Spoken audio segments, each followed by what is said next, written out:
तो अंबाला, कुरुक्षेत्र और रोहतक समेत हरियाणा के कई जिले बाढ़ से प्रभावित हैं। लगातार होती बारिश और नदियों में आए सैलाब ने जनजीवन बुरी तरह प्रभावित किया है, जिसको लेकर CM Nayab Singh Saini action mode में हैं।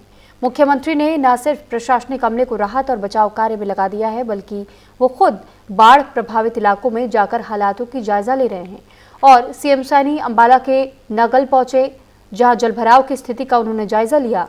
सीएम ने स्थानीय लोगों से मिलकर उनकी समस्याएं भी जानी और अधिकारियों को जल्द समाधान करने का आदेश दिया।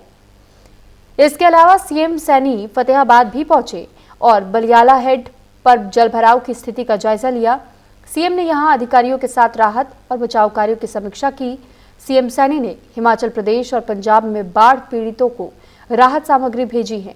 उन्होंने राहत सामग्री से भरी गाड़ियों को हरी झंडी दिखाकर रवाना किया है। इससे पहले शनिवार को कुरुक्षेत्र में मुख्यमंत्री नायब सिंह सैनी ने शाहबाद और पिहोवा के बाढ़ प्रभावित इलाकों का निरीक्षण करने पहुंचे हुए थे, जहां पर अधिकारियों को जरूरी दिशा निर्देश दिए गए। वहीं मुख्यमंत्री नायब सिंह सैनी जल भराव से प्रभावित लोगों से भी मिले और उनकी समस्याएं भी सुनी हैं। मुख्यमंत्री नायब सिंह सैनी ने कहा कि अब की बार पहाड़ों और मैदानी इलाकों में ज्यादा बारिश होने की वजह से स्थिति खराब हो गई है। उन्होंने बताया कि सरकार पूरी मुस्तैदी के साथ में काम कर रही है।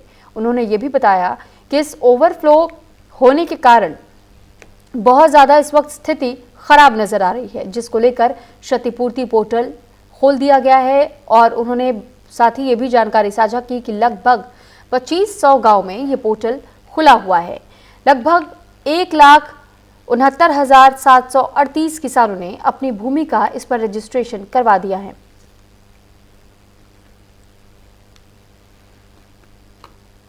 बरसात बहुत ज्यादा हो रही है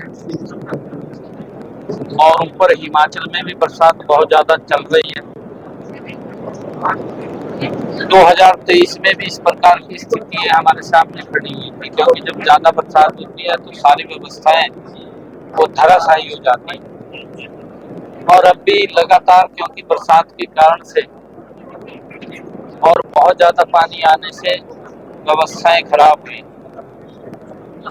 सरकार पूरी मुस्तैदी से काम कर रही है। हमारे सभी अधिकारीगण लगे हुए हैं। हमने सभी अपने मंत्रीगणों को भी और विधायकगणों को भी स्थिति के ऊपर नजर लगाए हुए हैं।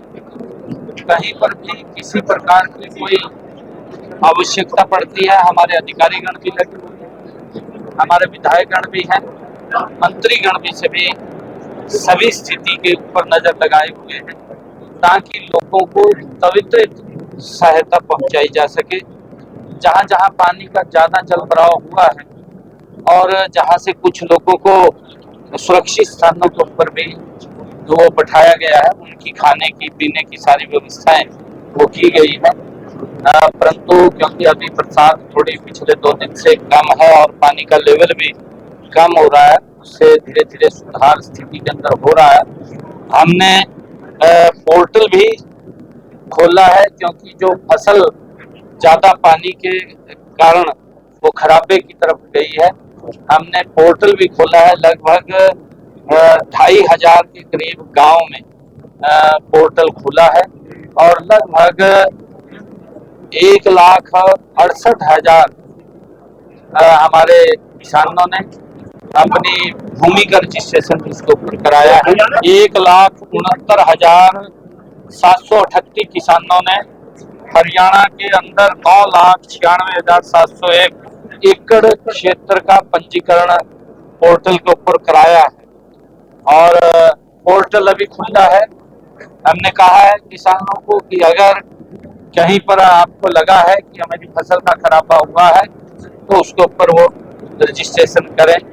और क्योंकि केंद्र सरकार भी, आदरणीय मोदी जी, आदरणीय अमित शाह जी, आदरणीय जगत प्रकाश नड्डा जी, वो भी इस बाढ़ प्रभावित क्षेत्र, चाहे पंजाब है, हरियाणा है, हिमाचल है, जम्मू है, नजर लगाए हुए हैं और लोगों को वितरित सहायता मिले, इसके लिए वो दिशा निर्देश भी आते रहते हैं, देते रहते हैं।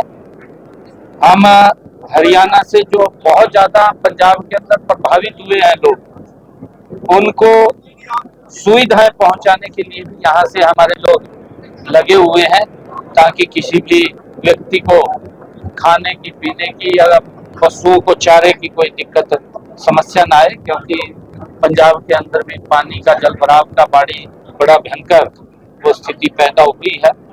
हमारा जो लो लाइन एरिया है, उस लो लाइन एरिया के अंदर भी पानी भरा हुआ है। हम अधिकारी हमारे लगे हुए हैं, हमारी सरकार पूर्ण तत्परता से काम कर रही है। मैं भी आज इधर कुरुक्षेत्र के गांव के अंदर आने का, मैं देखने का स्वयं कि कहाँ क्या स्थिति बनी है, मैं यहाँ पर आया हूँ। शाहबाद के बाद अभी कुछ गांव का भी जाना होगा। गांव के साथ साथ इधर कुरुक्षेत्र और फिर लाडवा क्षेत्र के अंदर भी मेरा जाना होगा, ताकि किसानों को, आम लोगों को मिल करके उनकी बात को सुन करके अगर कोई समस्या है उसका समाधान किया जाए, क्योंकि पानी धीरे धीरे जो ही उतरेगा तो सारी स्थितियां नॉर्मल आएंगी। तो मैं सभी से अपील भी करना चाहूंगा, क्योंकि इस आपदा के अंदर हम मिलकर के इसका सामना करें। सरकार पूर्ण रूप से लोगों के साथ खड़ी है।